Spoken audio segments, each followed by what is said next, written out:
నమస్తే. ఇన్నాళ్ళు నన్ను సపోర్ట్ చేస్తూ, ఎంకరేజ్ చేస్తూ మీ ప్రేమని నాకు అందిస్తున్న ప్రతి ఒక్కరికి కృతజ్ఞతలు.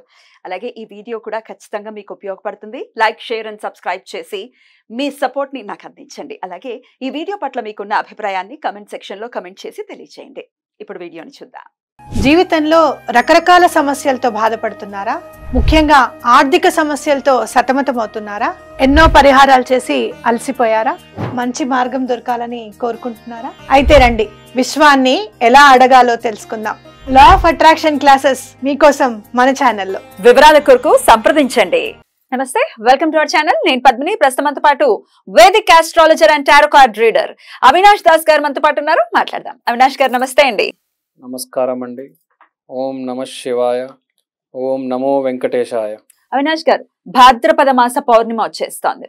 పౌర్ణిమ, అమావాస్య రెండు కూడా చాలా కాస్మిక్ ఎనర్జీతో ఉన్నటువంటి డేస్ అని ఖచ్చితంగా చెప్పుకోవచ్చు. అందుకే దానికి పెద్దపీట వేసింది ధర్మం అని చెప్పుకోవచ్చు. అయితే ఈసారి వచ్చేటటువంటి ఈ భాద్రపద పౌర్ణిమ గ్రహణంతో వస్తోంది, పాక్షిక చంద్రగ్రహణం. మరి ఈ చంద్రగ్రహణం అంటే పాక్షికంగా ఉంది, మనకి ఇండియాలో లేదు, అయినప్పటికీ గ్రహణం ఇస్ గ్రహణం. మరి ఎట్లాంటి ఎంత పవర్తో వస్తోంది భాద్రపద మాస పౌర్ణిమ? ఎట్లాంటి సమస్యల్ని అధిగమించడం కోసం ఈ పౌర్ణిమని యూటిలైజ్ చేసుకోవచ్చు? ఒక్కసారి మీ ద్వారా. పౌర్ణిమ మనకు పొద్దున 6 నుంచి 10 వరకు వస్తుంది. మనకు కనిపించదు, కొరియాలో కనిపిస్తుంది వాళ్ళకి. కానీ అది ప్రపంచంలోనే జరుగుతుంది, మనం చూడలేకపోతున్నాం, కానీ దాని ఇంపాక్ట్ మన మీద ఉంటుంది. సో ఇప్పుడు గ్రహణం ప్లస్ పౌర్ణమి. గ్రహణం అనేది ఒక యోగం అనేది మన శాస్త్రాల్లో ఉంది. అరుదుగా జరుగుతూ ఉంటాయి గ్రహణాలు అనేవి. సంవత్సరంలో 3-4 జరుగుతాయి. Solar eclipse, lunar eclipse. ఈ సంవత్సరంలో ఇది రెండోసారి చంద్రగ్రహణం. 3-4 ఉంటాయి బేసిక్గా, మ్యాక్స్ సైడ్ చెప్తున్నా. సో అదొక యోగం. ఈ యోగం అనేది మీనరాశిలో జరుగుతుంది. రాహుగ్రస్త చంద్రగ్రహణం మీనంలో జరుగుతుంది. తర్వాత ఇది దేంట్లో? భాద్రపద మాసంలో జరుగుతుంది. భాద్రపదం అంటే అభద్రంగా ఉండేవాళ్ళు భద్రంగా మారే సమయం. పిల్లి కాస్త పులి, సింహం అయ్యే సమయం ఇది. ఇన్సెక్యూరిటీస్ ఉంటాయి కొంతమందికి. ఇన్సెక్యూరిటీస్ పోతాయి అనుకోవచ్చా? పోతాయి, విపరీతంగా పోతాయి. చాలా మందికి ఉంటాయి. ఈ డబ్బుల ప్రాబ్లం ఎప్పుడు సాల్వ్ అవుతుంది, లేకపోతే కొంతమంది అమ్మాయిలు ఉంటారు, వాడిని పెళ్లి చేసుకోవాలా లేదా, క్లారిటీ అనేది వచ్చేస్తుంది. భాద్రపద మాసానికి ఇంగ్లీష్లో ఒక పదంలో ప్యూరిఫికేషన్ అనేది చెప్పవచ్చు. అంటే నిజం ఏంటో బయటపడి సొల్యూషన్ దొరికేస్తుంది. ఎవరైతే ఇబ్బందుల్లో ఉన్నారో, చికాకులో ఏదో విషయం మీద, వాళ్ళందరికీ సొల్యూషన్ అనేది రాబోతుంది. ఏది త్వరగా స్పీడ్గా రావాలంటే సొల్యూషన్, మనకు ఒక యోగం వస్తుంది కదా 18వ తారీఖు, ఆ గ్రహణం రోజు. దీన్ని ఎవరు యూటిలైజ్ చేసుకోవచ్చు? మీనరాశిలో వస్తుంది. మీరు మీనరాశిలో గ్రహణం జరుగుతున్నప్పుడు వృషభ రాశికి అది 11వ ఇల్లు అయింది. సో మోస్ట్ ఎక్కువ పాజిటివ్ ఉన్నది వృషభ రాశి వాళ్ళకి, ఎందుకంటే వాళ్ళకి అది 11th హౌస్ అయింది. సో వృషభ రాశి వాళ్ళు ఆ రోజు, అంతే కదా, మీనం 11th హౌస్ అయింది కదా వృషభానికి. వృషభానికి 11th హౌస్, వృషభానికి 11వ ఇల్లు మీనం అవుతుంది. మీనంలో గ్రహణం అంటే ఒక యోగం. 11th house most powerful. So వృషభ రాశి వాళ్ళకి బాగా పవర్ఫుల్ ఈ గ్రహణం. కలిసి వస్తుందని అనుకోవచ్చు, విపరీతంగా కలిసి వస్తుంది. కానీ మీరు దాని అడ్వాంటేజ్ తీసుకోవాలి, యూటిలైజ్ చేసుకోవాలి. ఇప్పుడు మనం అది మళ్ళీ కంటిన్యూ చేద్దాము. ఇప్పుడు ఈ గ్రహణం దగ్గరకు వద్దాం. గ్రహణం మీనరాశిలో జరుగుతుంది కాబట్టి ఇప్పుడు ఏంటి, మనకు 6 నుంచి 10 దాకా ఆ టైంలో దాదాపు జరుగుతుంది. ఆఫ్టర్నూన్ కాదు, ఈవినింగ్ కాదు, నైట్ కాదు. అడ్వాంటేజ్ ఎవరికి ఉంది? వృషభ రాశి వాళ్ళకు ఉంది. కాబట్టి ఆ రోజు వృషభ రాశి వాళ్ళు కుదిరితే, మీకు పొద్దున కొద్దిగా త్వరగా లేవగలిగితే, ఆ గ్రహణం ఆ యోగం టైం ఉంటుంది కదా, ఒక 4 అవర్స్, ఆ టైంలో మీరు ఏదైనా పని చేయగలిగితే, ఏదైనా పేమెంట్ చేయాలి, లేకపోతే ఏదైనా ఒక పూజ చేయాలి, 1 అవర్ పూజ చేసి దేవుడి దగ్గర మీ కోరిక కోరేసుకోండి. లలితా త్రిపుర సుందరి, పౌర్ణమి అంటే లలితా త్రిపుర సుందరి, లేదంటే రాహుగ్రస్త చంద్రగ్రహణం కాబట్టి చిన్నమస్త, మీ ఇష్టం. రాహుకి సంబంధించిన దైవం, లేదంటే పౌర్ణమికి సంబంధించిన దైవం, లేదంటే డైరెక్ట్ మీనరాశికి సంబంధించిన దత్తాత్రేయ, మీ ఇష్టం. 3 ఆప్షన్స్ ఇచ్చాను నేను. దత్తాత్రేయ, చిన్నమస్త, లలితా త్రిపుర సుందరి.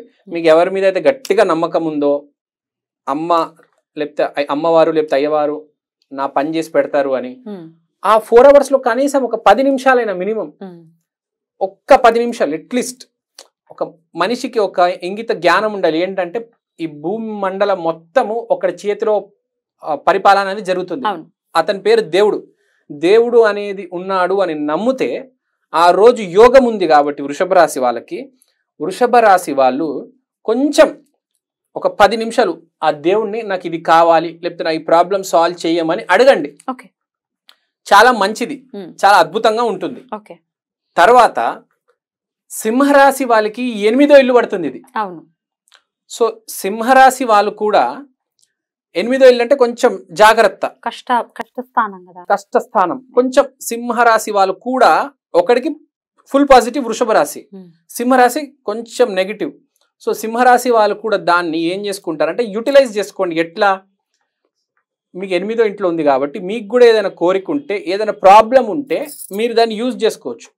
ఒకడు అస్సలు బాలేనాడు, ఒకడు చాలా మంచి పరిస్థితిలో ఉన్నాడు. వీళ్ళిద్దరికి ఎప్పుడైనా ఏదైనా కావాలి, మిగతా అందరూ ఒక మాదిరిగా ఉంటారు కదా, మిగతా అన్ని రాశులకు మాదిరిగానే ఉంది, వాళ్ళకి నడిచేస్తుంది.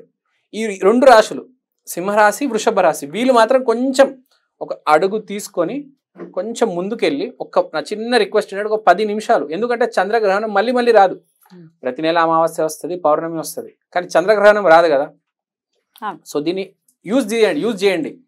మన మహాభారతంలో కూడా మీరు చూసుకుంటే మహాభారతంలో రామాయణంలో ఈ గ్రహణాలు అనేవి చాలా ఇంపార్టెంట్ రోల్ ప్లే చేస్తాయి. లైఫ్ చేంజ్ చేసే సిచ్యువేషన్ ఉంటుంది. ఆ అర్జునుడు కూడా ఒక జయద్రథుడు అని ఒకడు ఉంటాడు, వాడి వద్ద మా గ్రహణం టైంలో చేస్తాడు. మీకు ఐడియా ఉండొచ్చు. అదే కృష్ణుడు సృష్టించినటువంటి ఒక సుదర్శన చక్రాన్ని అడ్డు వేస్తాడు సూర్యుడికి. అవును. సో చాలా ఇంపార్టెంట్ విషయాలు గ్రహణం టైంలో చేస్తారు. రాజులు కావచ్చు, ఏకంగా కృష్ణుడు అర్జునుడు కూడా గ్రహణం అనేది ఒక యోగం. ఆ యోగాన్ని మనం యూటిలైజ్ చేసుకుంటే చాలా బెనిఫిట్ అవుతాం. అర్జునుడు చాలా బెనిఫిట్ అయ్యాడు. మహాభారతం మనం పాండవులు విన్ అవ్వడానికి ఈ గ్రహణం అనేది చాలా ఇంపార్టెంట్ రోల్ ప్లే చేసింది. సో దీన్ని యూజ్ చేసుకోండి అంట. మళ్ళీ రాదు ఈ అవకాశం. సో ఇది ఒక టాపిక్. మరి ఏం చేయమంటారు? ఆ రోజు మీరు ఏం లేదండి, మీకున్న ప్రాబ్లం దైవానికి చెప్పండి. కన్ఫెస్. మీ ఉప్పు దీపం పెట్టుకుంటారా, నిమ్మకాయ దీపం పెట్టుకుంటారా, మీరు దైవానికి ఇప్పుడు దైవానికి చేరుకోవాలంటే 5 ఎలిమెంట్స్ మీకు తెలిసిందే కదా. Fire, water, earth, air, wood, metal, ఇవన్నీ ఎలిమెంట్స్ ఉంటాయి. మీరు ఏదో ఒక మెటల్, బేసిక్ గా 5 ఎలిమెంట్స్ ఉంటాయి, పంచభూతాలు అంటారు కదా. ఈ 5 ఎలిమెంట్స్ లో ఏదో ఒక మెటల్ ఈ ఎలిమెంట్ యూజ్ చేసి, ఫైర్ యూజ్ చేస్తున్నారంటే ఒక దీపం పెట్టేయండి, వాటర్ యూజ్ చేస్తున్నారంటే ఒక గిన్నెలో వాటర్. సో ఏదో ఒకటి పెట్టేసి, ఒక ఎయిర్ అనుకోండి, ఒక అగరబత్తి పెట్టేసి మీ మనోవాంక్ష, మీ కోరిక ఏదో చెప్పండి దేవుడికి, మీ ప్రాబ్లం ఏదో చెప్పండి. చెప్పేసి 4 hours తర్వాత మర్చిపోండి, ఇంకా మళ్ళీ గుర్తు తీసుకురావద్దు. చెప్పండి, మీకు గ్యారంటీ డెఫినెట్లీ యూజ్ ఉంటుంది, మీకు డిఫరెన్స్ తెలుస్తుంది. సో ఇది బేసిక్ గా ఈ గ్రహణం రోజు చేసుకోవాల్సింది. ఇంకోటి, ఈ గ్రహణం రోజు ఇంకో పాయింట్ ఉంది. ఈ గ్రహణం రోజు ఏంటంటే బేసిక్ గా మనకు పౌర్ణమి వచ్చింది కాబట్టి ఈ సర్జరీలు, ఈ ఆపరేషన్లు ఆ రోజు ఎవరైతే చేసుకోవడం కొంచెం అవాయిడ్ చేసుకోండి. ఎందుకంటే బేసిక్ గా పౌర్ణమి రోజు ఆపరేషన్ చేసుకోవద్దు అంటే, హాస్పిటల్కే వెళ్ళొద్దు. వెళ్తే అమావాస్య రోజు వెళ్ళాలి ఆపరేషన్ చేయించుకోవాలి. ఎందుకంటే ఆ రోజు నరాలన్నీ చిక్కిపోయి ఉంటే బ్లడ్ బయటికి రాదు అమావాస్య రోజు. అదే పౌర్ణమి అయితే నరాలు అన్ని ఉబ్బి అసలు పొంగుతూ ఉంటాయి కాబట్టి హాస్పిటల్కి ఆ రోజు వెళ్ళకూడదు.